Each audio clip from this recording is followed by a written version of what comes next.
You want a better relationship with your partner. You want to be a better father, a better mom. You want to have a better career. You want to feel more hope in your life. Whatever it is that you want, how bad do you want it? Because the price is pain. I just want to say that I am a witness of this, that it really is a reality. Your past pain door can be completely closed.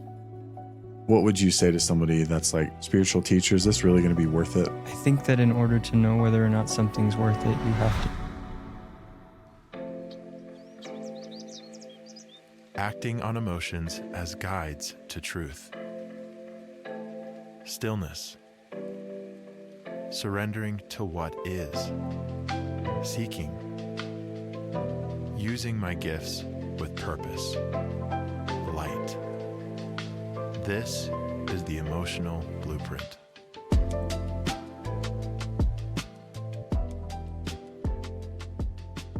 Okay, so podcast announcement. Two things. The first is we want you to ask questions. Ernest, no, audience. We want you guys to ask questions. And so you can go to theemotionalblueprint.com. There's a form on the very bottom. And if you have specific questions that you have, just fill it out and send it to us. And we're going to start incorporating that into every podcast. So the other thing is we talk about a lot of steps and a lot of diagrams. Mm-hmm. And you can go to the digest section of the website, and then there's like a resources tab, and there's a bunch of PDFs that you can download and check those out. So they're awesome. Check them out. Nice. Cool. Let's dive in. Let's do it. I think the best way to bring the right spirit in here is to tell an beautiful story that I wrote down. Okay, so this story is from one of my clients, a true story that she gave me permission to share. And I just changed her name to kind of, preserve her identity a little bit. So the story goes, few mothers have loved more fiercely than Sarah. Hers was a love of sacrifice, a love that never hesitated and never wavered. She was there always at the drop of a hat, lifting her children with words and quiet strength. It was painful to have her son battle his addiction to alcohol.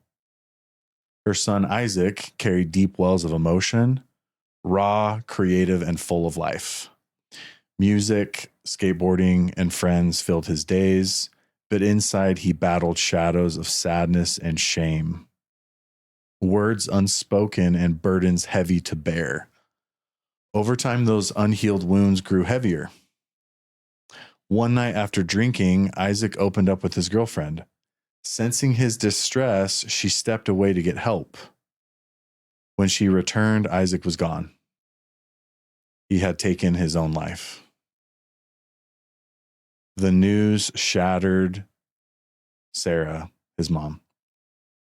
The morning after feeling deep sadness at her loss, she sat in stillness on the curb outside of his apartment. As the first light of dawn broke, her head was bowed, her eyes were full of tears, and she saw it. Etched in the concrete, it said, Isaac rules.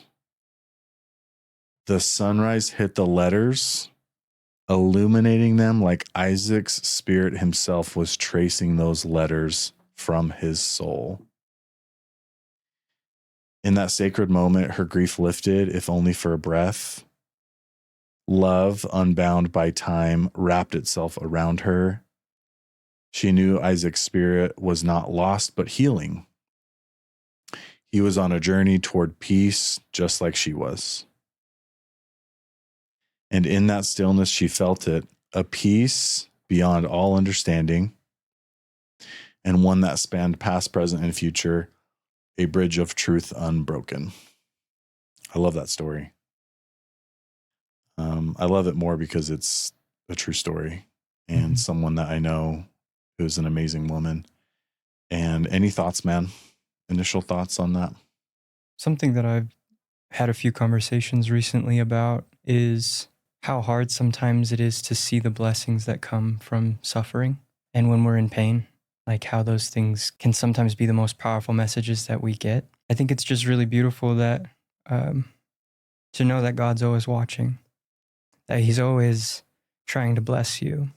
I think that that's really special that she was able to have that experience and feel that peace afterwards. What a great blessing to have after something so sad. That's beautiful, man. Thank you. There's this really beautiful scripture in the Bible, and it says something like, no trial in the moment is joyous, but grievous. But nevertheless, but it says afterward, it yieldeth the peaceable fruit unto those who are exercised thereby. Something like that. Mm-hmm.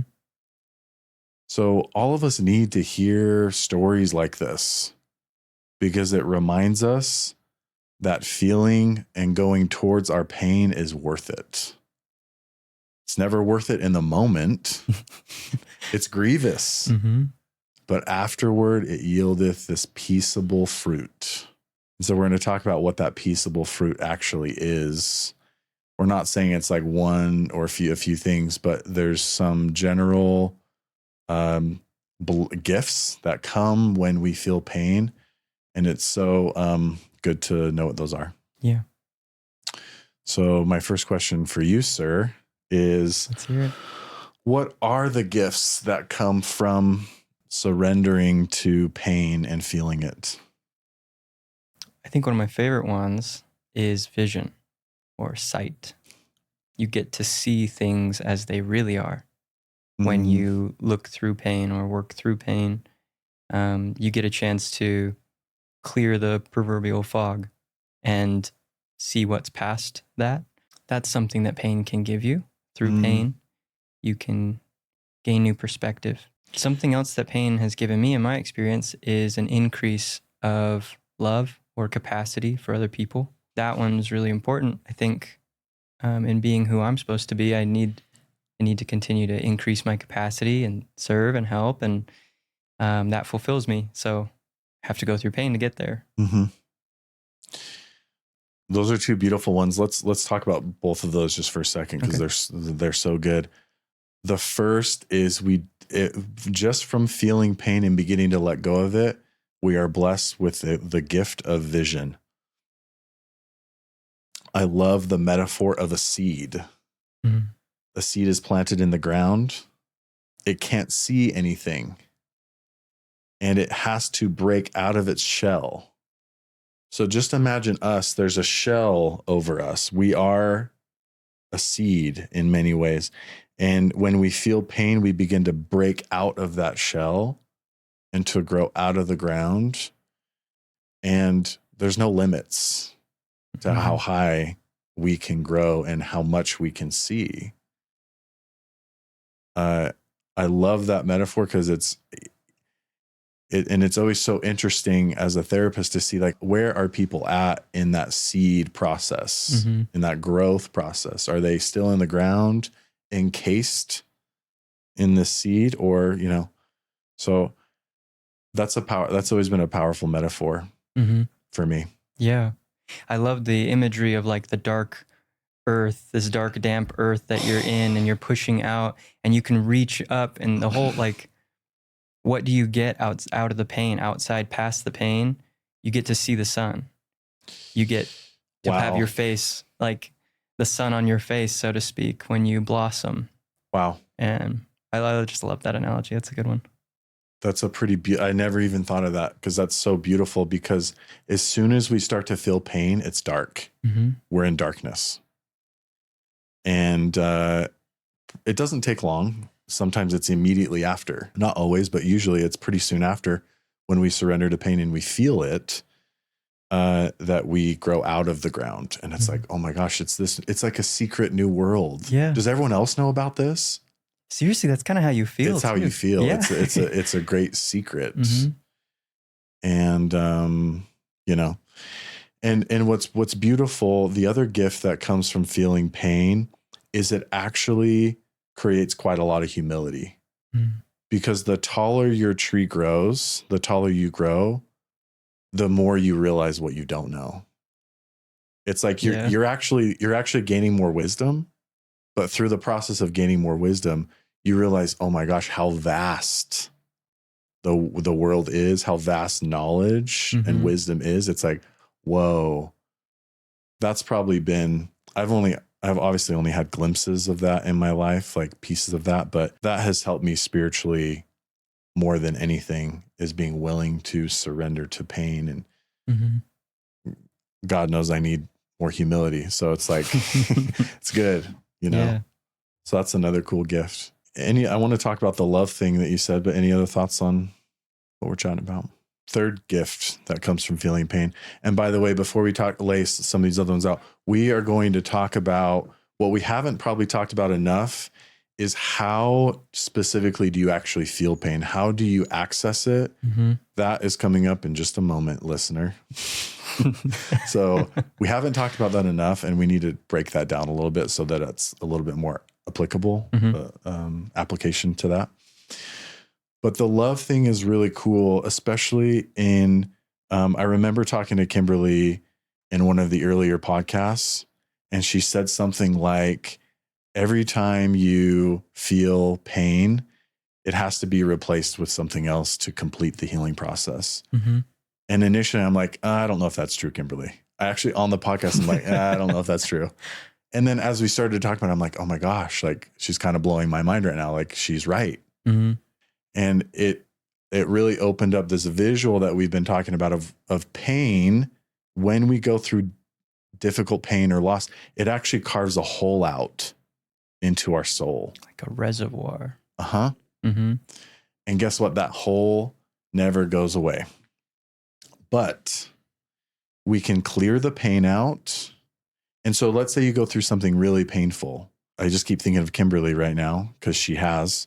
So she has a deep hole of pain that has been carved out in her life. And okay, she clears that pain out.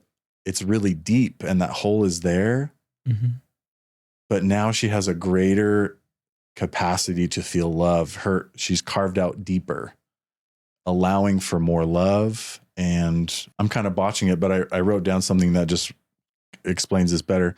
The deeper that sorrow carves into our soul, the more joy and love you can contain, is what I'm trying to say. Yeah. So again, no pain in the moment is joyous, but it's grievous.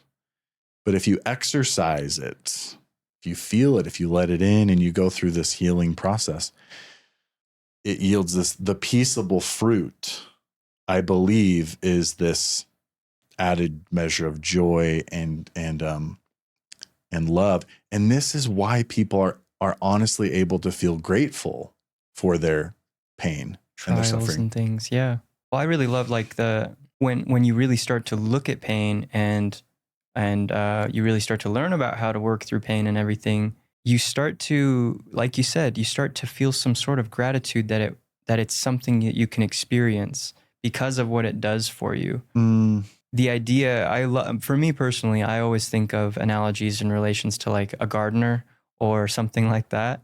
And in order to, growing up, I watched my dad, he had a Japanese pear orchard. And oh, cool. Yeah, he's like, we're going to make millions. But no, we didn't, but we love the fruit. 35 cents later. Yeah.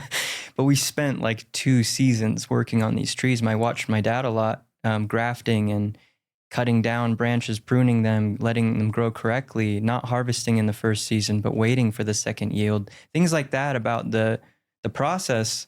You understand that you have to, in some people's eyes, hurt the tree in order to help the tree, that the tree won't grow unless you prune. And that's a painful process in some eyes. Some people might see it that way. And we have to liken ourselves to that process, that it's not just pain. Yeah, it feels bad, but what will it give you? Where can it take you? This story brings on whole new meaning to your nickname, Japanese Jesus, because he too also grafted many. I just watched and learned. I didn't participate. Yeah, that's so cool though. There's we've talked about this before, another gift that comes from feeling pain is men struggle with this more, but there's so many people that actually believe from an intellectual perspective that if I feel this pain, it is going to make me weak. It's weakness. Totally. And that is a direct deception of the ego or Satan. And we're going to talk about the ego more in just a second. But the one thing that we need the most is healing and vision and all these and love. That's these things that we're talking about. And accessing pain and letting go of it is how we develop that deep inside of us. So of course, Satan or the ego is going to try to stop us from doing that by believing this is going to make you weaker. And that's what he's so good at. What Satan is so good at is it actually does make us weaker temporarily for a moment. And then we get quite strong. Tricky. It's like a quarter truth. Exactly. That's He's messed all, up. Dude. You can't be doing that, Satan. So messed up. But it works on so many people. It really does, yeah. And it especially works for people that maybe haven't heard people's story and like, oh my gosh, like that can really happen. Like this hope of like, wow, I can really feel more love and joy in my life if I let go of this pain. People need to hear what we're talking about because I've been through it. And not all of it, obviously. And I know you've been through it. So like when pain comes up for us, it's like becomes natural for us to surrender because we want the growth. We want the gifts. Yeah. We're like, oh my gosh, like more humility, more joy, more love. Like sign me up for such a small price. A temporary. And it really is such a small price. It honestly, if you're ready to feel the pain, it honestly lasts like 30 seconds, a minute. Now, if it's really deep, you know, it's probably just not like a one-time thing. And we'll talk more about that. But this book that we've been reading together lately, The Prophet by Khalil Gibran. It's 100 years old. Just to sum up, I love what he said.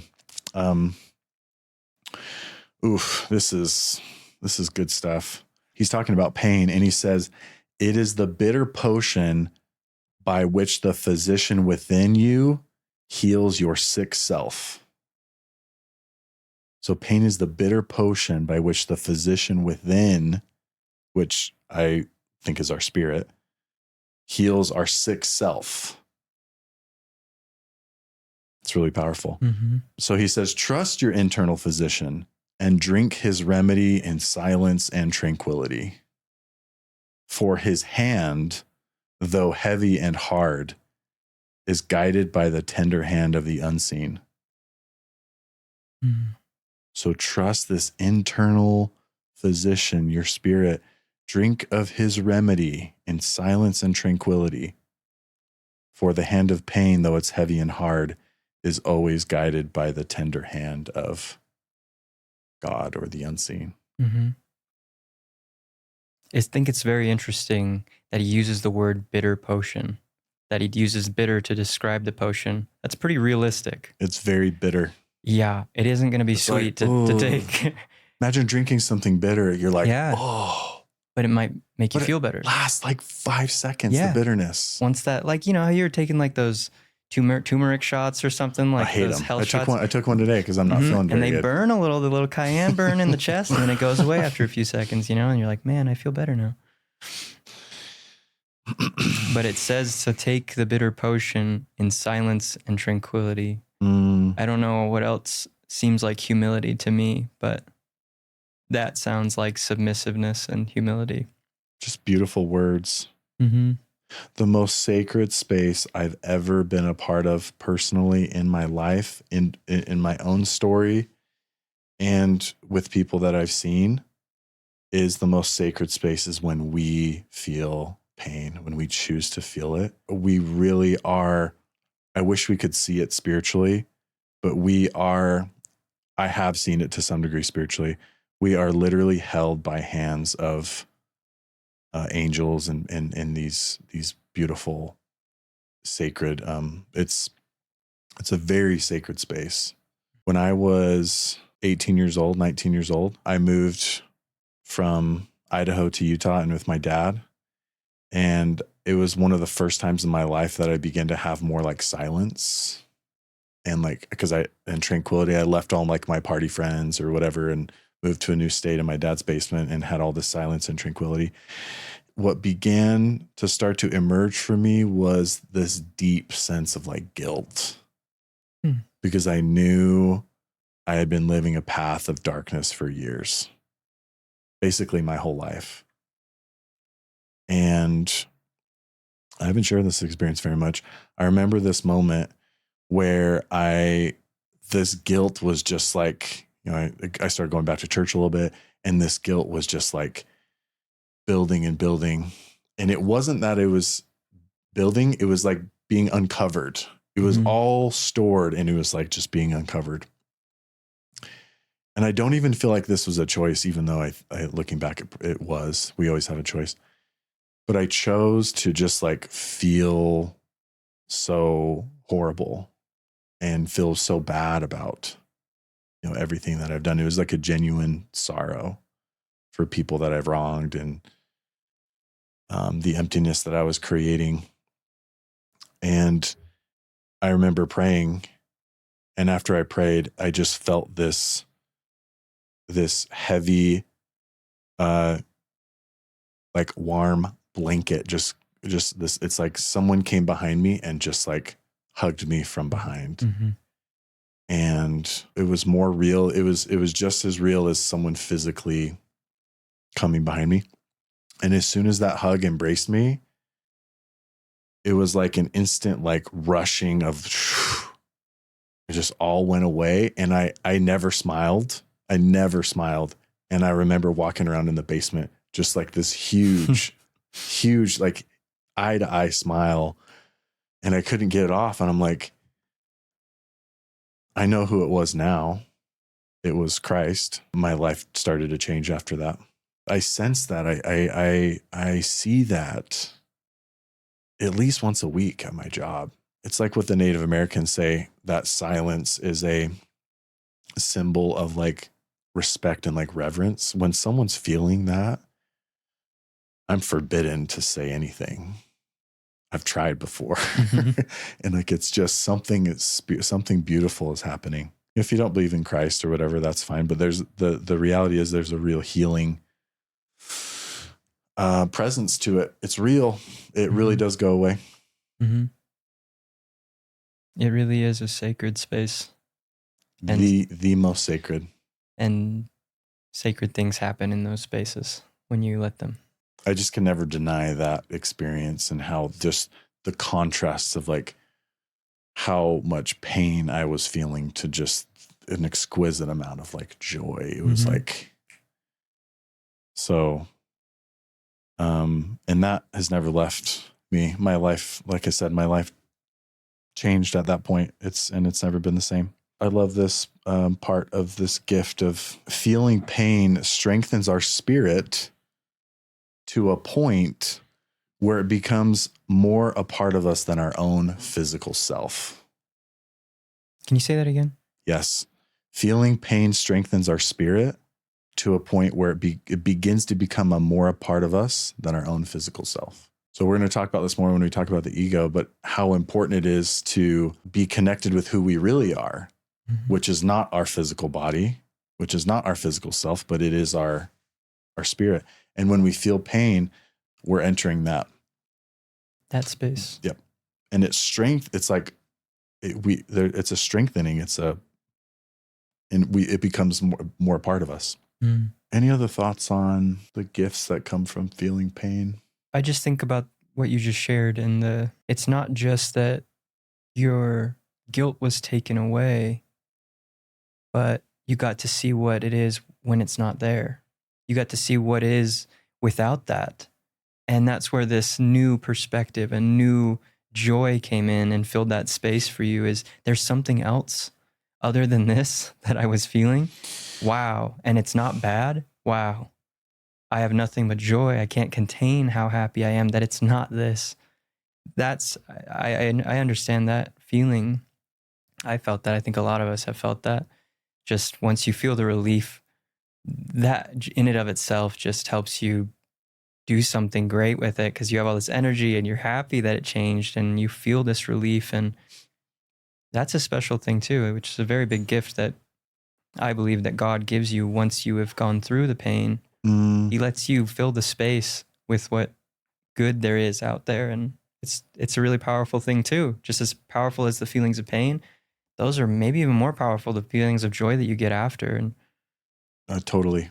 yeah, I think that's awesome. It is awesome. It's the good news. Exactly. Let's say it's not me sitting here right now. Mhm. And let's say it's someone else who is asking you this question, the question they're asking you is, dude, is this really going to be worth it? What would you say to somebody that's like, I don't know. There's a lot of pain down there for me. I haven't spiritual teacher. Is this really going to be worth it? I think that in order to know whether or not something's worth it, you have to try first. There's like a law about that, and it's the law of faith. You have to have hope when you step in the dark that you're going to move in the right direction. And if you can at least hope and have a little bit of faith, that's all you need. You can just keep trying and see what the results will be for yourself. See if it's worth it, because everyone's perspective of worth it is different. So it's hard to answer.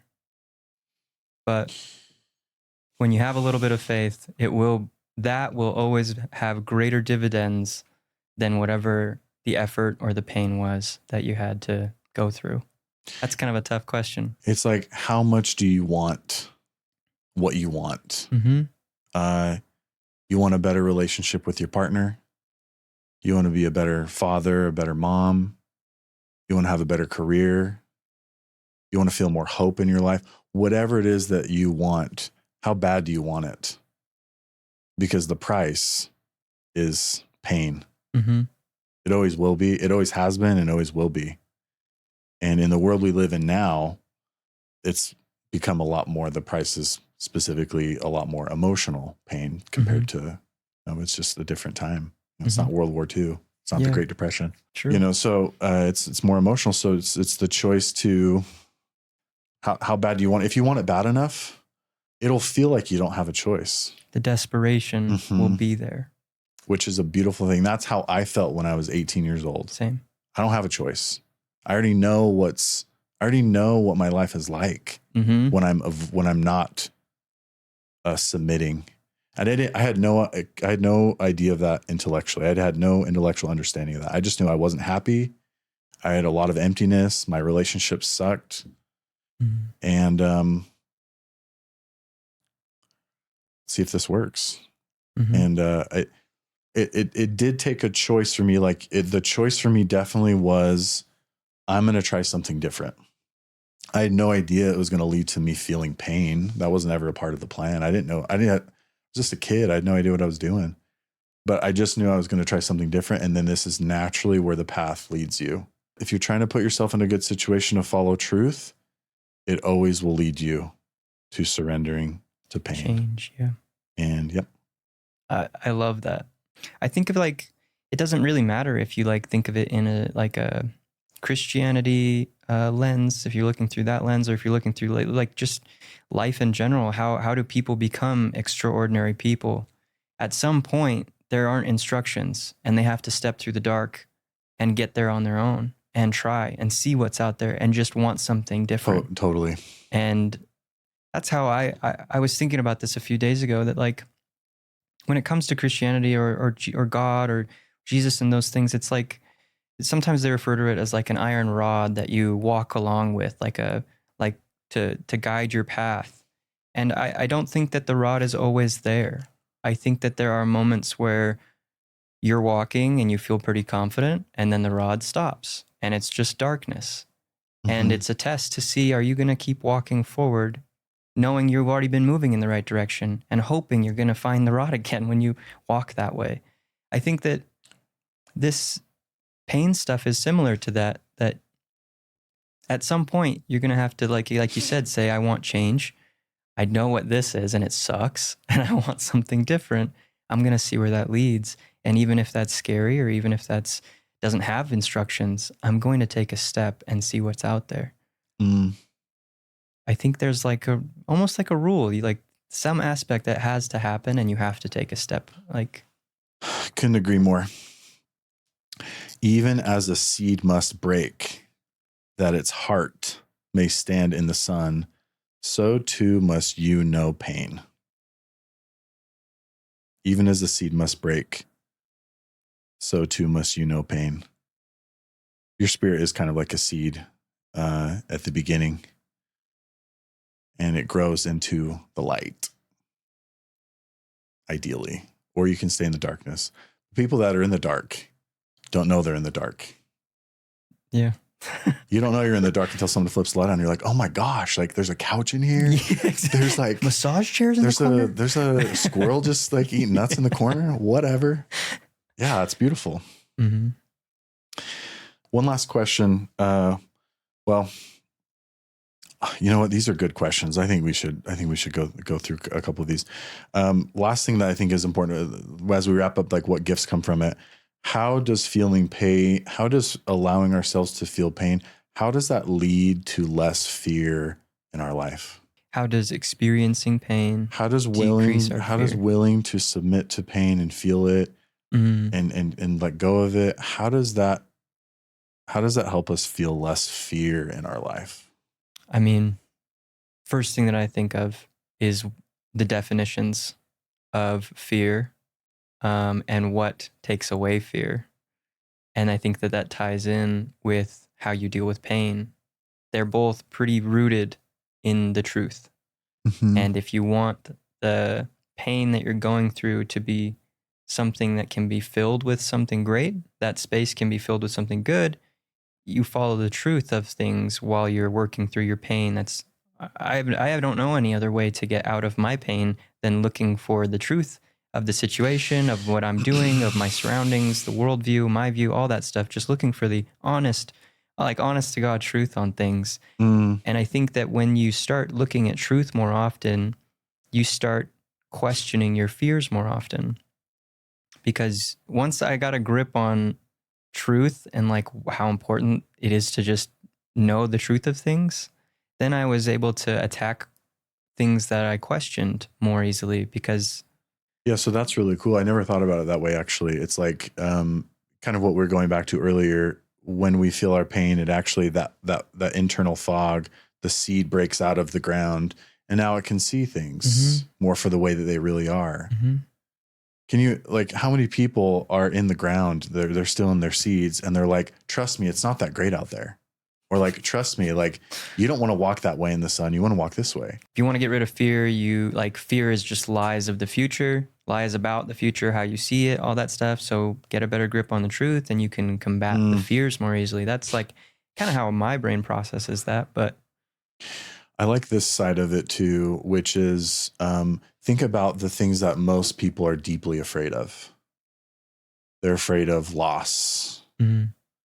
They're afraid of losing their job, losing a relationship. They're afraid of whatever, some event happening in their life. If we go underneath the fear, what they're afraid of is they're afraid of pain. Because all those things will bring pain.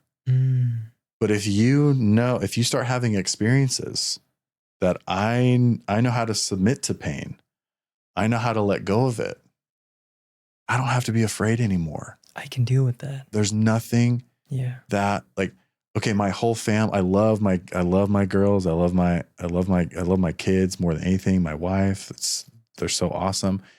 The most traumatic thing that could happen in my life is all of them die in a plane crash. I don't want to discount that. That would be very heavy but it's just pain. It's just emotional pain. It's pretty deep pain because I love them and it would be deep, but I'd be okay. I would feel it. I'd probably take some time off and really grieve but I'm not afraid of that because it's just pain. Most of people's deepest fears it's not a fear of getting raped. It's not a fear of losing my spouse. It's a fear of pain is what it is. So just the feelings after kind of a thing. I'm afraid my spouse is going to leave me. What is that really? It's pain. this doesn't sound exciting, but if pain starts to become your friend, like you welcome it in, you let it in, you welcome it, you live a very full life with no fear. Now, there's still fear that can come from thoughts and the ego and Satan, and we'll talk about that. But can you imagine, like, to all the people listening, like, can you imagine what life would be like if you didn't have that fear? What your life would be like? How many more choices you'd make for yourself, for other people? Like, wow. It's so beautiful because your state can only be in the past or the present or the future at any given moment. I'm either thinking about the past, the future. Okay, if you heal from your past, it also to some degree heals you of your future. You're not afraid as much. So it really dials you in to be so much more present and in the moment where all peace resides. So I love if you want to see your future, you have to heal first your past. So you can be in the present. Yes. Where you can understand all these cool mysteries about, your life and who you are. And wow. That's a really cool way to look at it. So that's another huge gift. I've felt that for sure a lot. I probably should be more afraid of things. I take too many unnecessary risks. You are a fearless person. We did cliff jumping in Hawaii, and this guy is fearless. Don't tell my wife any of those stories. Please. No details. Wife, don't listen to this part. So, okay. So I think there's some people that are like, okay, can we please just get on to the part where we talk about like how to actually let go of some of this? This is super important. This question before we dive into the how to is, why is it important to heal the present? Why is it important to heal the present before we try to heal from our past pain? In other words, why is it so important for things in our current life to be stable before we try to dig up, pain from our past? We've talked about this a few times before. I think we have. Yeah.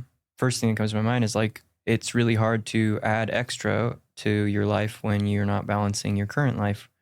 How do you go back and deal with all these hard emotions and things that happened and things you don't remember or understand? And when you're not fully resolved or mostly resolved in your day-to-day life, that could really throw you off. If you don't have like a routine or a consistency to what you're doing, that could be really hard to stay stable when you're doing that and coming back and doing all that. Not only is it hard and messy, but it doesn't work. Why does it not work? Because your spirit holds the keys to access this pain. In your spirit, the nature of everyone's spirit is calmness and stillness and balance. That's the true nature of everyone's spirit. So it requires stillness and balance in your life to be able to access it anyways. People think what's crazy is that another great deception that happens. People's life can be a mess, and they can intellectually access that pain, but not actually feel it. And they think they're doing the work when they're not. They're just thinking through it. And there's some other methods, with, some psychedelics perhaps where people can, perhaps access that even if their life is messy and chaotic and whatever.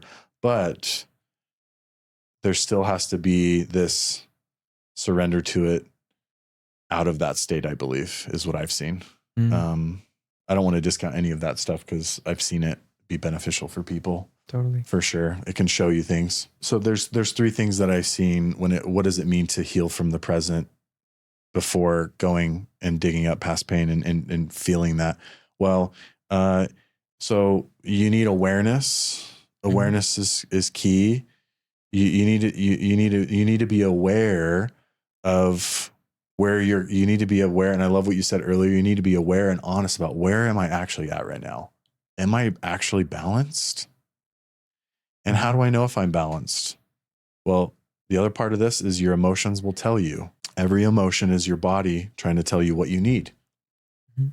And the spirit, the other key, if you'd access pain, is your spirit's going to make sure that you are listening to the frustration that's coming up for you, the anxiety, and changing your perspective, finding the truth, finding the balance that you need so you can satisfy those negative feelings. Don't just manage them, listen to them. And then your spirit, your life and your spirit is going to be more at peace, and it's going to be like, okay, That's a lot more conducive to being able to feel those things and process and have that, spirit Yeah, present with you. totally. I like that. So to make it more simple, you basically current emotions first. Don't try to dive deep into stuff like current emotions. What am I feeling now in my life? Okay, there's stress from work. Okay, I got to listen to that. And, okay, there's some anxiety in my relationship. Okay, I got to look at that. I got to start sifting through these things and understand what my emotions are telling me. And on our website, there's the emotional guide on there. There's all these resources you can use. And then you can ask us questions on here that we'll answer too. The other thing that we've been talking about that is so key to healing the present is you have to have, I don't want to say have to, but it's really recommended that you have a consistent spiritual practice and connection. Mm-hmm. What are spiritual practices, Corey? Well, your spirit is made up of truth. Mm-hmm. And so you have to regularly be intaking truth, to be putting it in. And that actually makes your spirit really happy. And going back to this dark room visual, like if your spirit is full of more light, then you start to see what you need to be able to heal in the first place, to be able to know what you need to let go of. Mm-hmm. Someone that I really love recently told me, because they're working on these things, and they were like, whenever I do this practice, it's like a light is on while I'm doing it. And then the second I stop, the light turns off. And then I do that again tomorrow and the light turns on and I get to see, and then the light goes off when I stop. And I was like, so do you want more light so you can see more often? And she was like, yes. Like, what should I do? I was like, I think you're already doing these things. And she's been adding these things to her day to day and shares with me how much more she gets to see with the light on, how much that lights up her life by doing these practices. So I love that analogy that it flips the light on for you. And it's not a guarantee of how long that light's going to be on, but you can always know that by doing those things, it can help you flip that light on. And that's awesome, man. It's really been cool to hear. It's awesome. If you haven't listened to some of the other podcasts, we talk extensively about like all the other things that you can do, nature, prayer, meditation. There's so many spiritual practices. Start incorporating a couple of those and you're right where you should be to be able to start healing and letting go of things. I think my favorite thing about this natural order of healing of I have to heal this present moment more before I go to the past. What I love about it more than anything is it weeds out the pretenders. You cannot fake this stuff. You actually have to be spiritually connected if you want to let go. You actually have to be listening to your emotions and acting on them. God and people's most despised characteristic in human beings is hypocrites, hypocrisy. And it's my favorite thing about the healing journey because it weeds out all the fakes. Pretty quickly, too. It's just a cool, Yeah. And I used to be one of them, so I know. Me too. Yeah. So, healing begins in the here and now. The stronger and more conscious we become in the present, the more we can revisit the past with a heart that is ready to feel and release and forgive and integrate rather than relive old wounds. So I think that is maybe a good way to wrap this up is like, if we're trying to skip that step of healing in the present, then we just end up reliving the old wounds.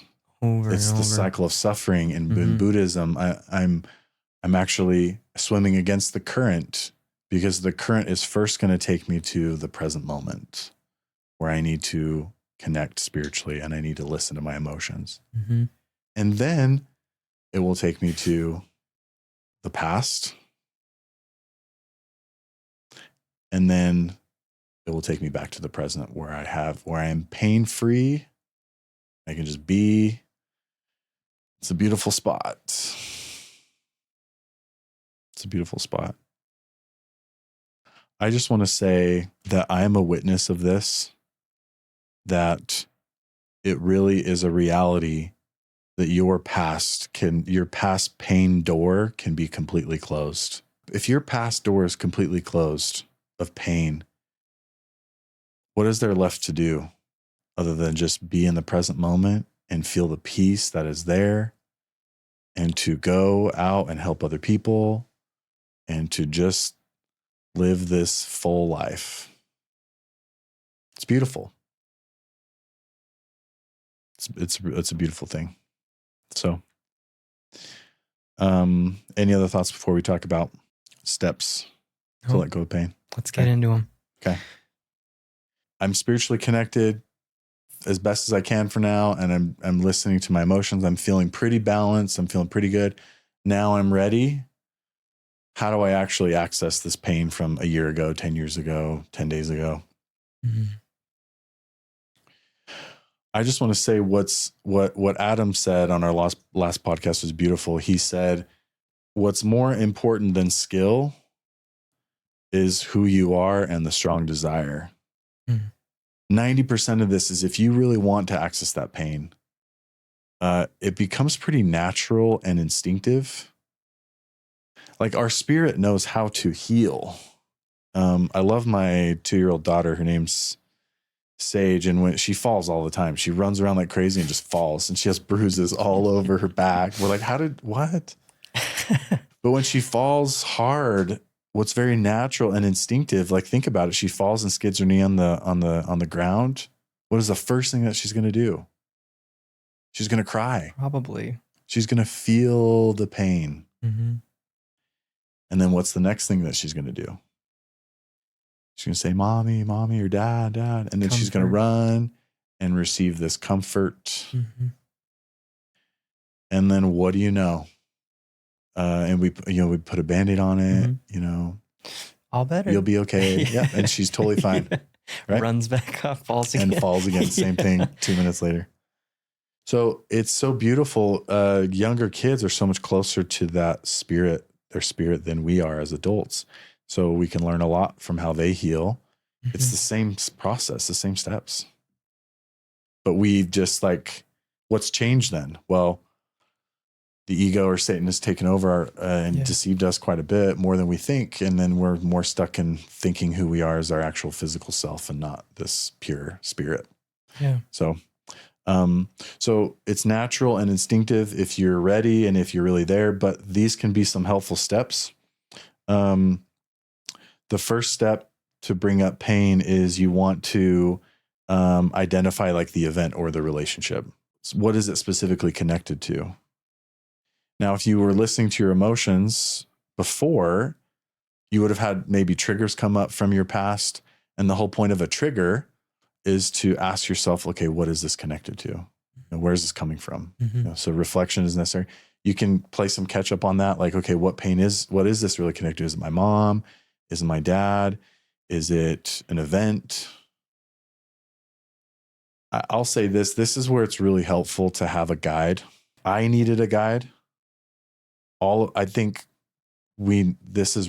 just say this. It's really important to have a guide in this phase. If you're a prodigy, if you're pretty impressive, then there's no reason you can't do it alone, I guess. So you want to identify what it is, what it's connected to, identify the event or relationship, write down and see your pain. Ask yourself questions like, what is the most hurtful aspect of this event? What is so sad about the impact that this has had on me? You're starting to gain a little bit more emotional understanding, because remember, this pain is in your past. Means this pain is like this sad little boy or girl that's sitting on the bench 300 feet away from your house. It's been ignored. It hasn't been seen. And so you got to see it. So what's coming up for you as we talk about this? How really real it is when you get into those thoughts and you let those feelings come up, how real those scenarios and those situations really were. The reality that, that thing that happened when you're 15, there's still that 15-year-old version of yourself that's like frozen in time, still feeling that, still confused, still wondering, who's at fault here? Am I supposed to be guilty? I didn't know what I was supposed to feel. Asking these questions to themselves until you go down and you meet with them and you answer those questions for them with the new knowledge that you have and the wisdom that you have over the time that you've been alive. Like you have a service to provide to yourself. It's so cool to hear you talk about it, because I know it's coming from a place of like, you've done this. And, I think you are blessed with some gifts that a lot of people don't have, like this gift of just of bearing down in a lot of sincerity and meaning. And you're such a sincere human being. And the hope for people that maybe don't have this as naturally as you is, a lot of people ask the questions like, well, what if I can't remember my past very well? It actually doesn't matter, because most people ask themselves the wrong questions. And a lot of times the wrong question is, what events have caused me all this pain? And that question's fine.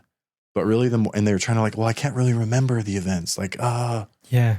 But really, a better question is, what relationship has really caused me pain? What relationship has really affected my self-worth? That's a better question.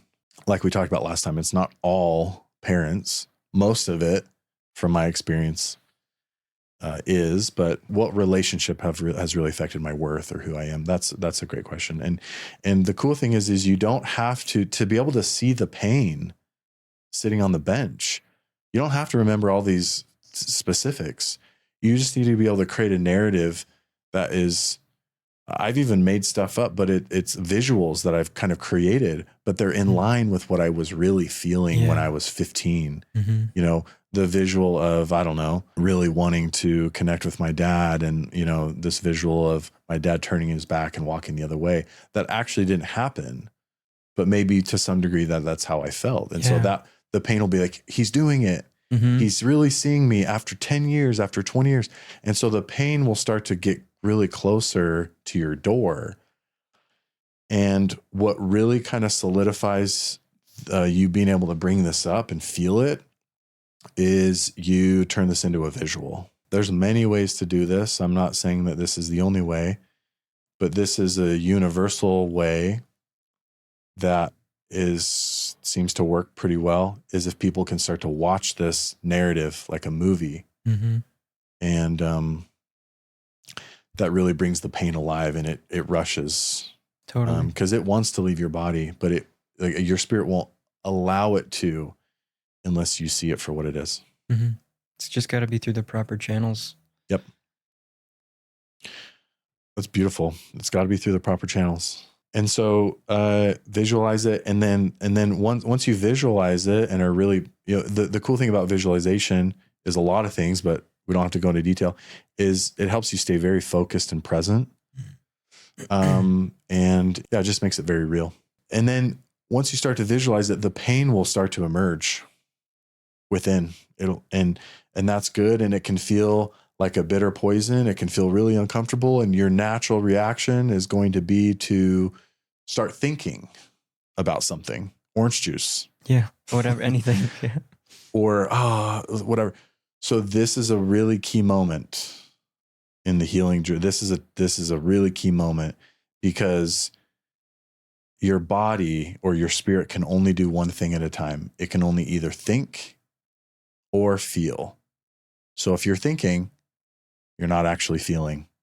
And if you're surrendering to feeling, there's no thoughts. So you want to choose to go back, choose to feel and not think. Now, thoughts are certainly going to come up, but then it's just a refocusing, kind of like meditation. It's a refocus. And this pain, you only really need to feel it for 30 seconds to a minute. And and feel it intensely, fully let it take over, surrender to it completely. Trust that it is your internal physician trying to heal you. And it will.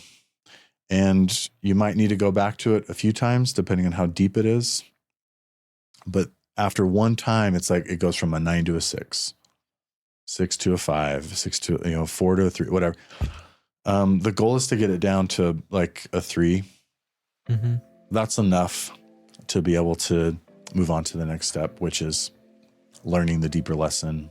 It's a little bit different for parents if it's a parent wound, but generally speaking, the process is feeling it and then some meaningful reflection on what's the deeper lesson here, and then acting on it. Mm-hmm. Feel, reflect, act. The steps of pain. If you have benefited from this podcast in any way, it would mean the world to us to have you subscribe, to allow us to keep it going and bring on inspirational human beings.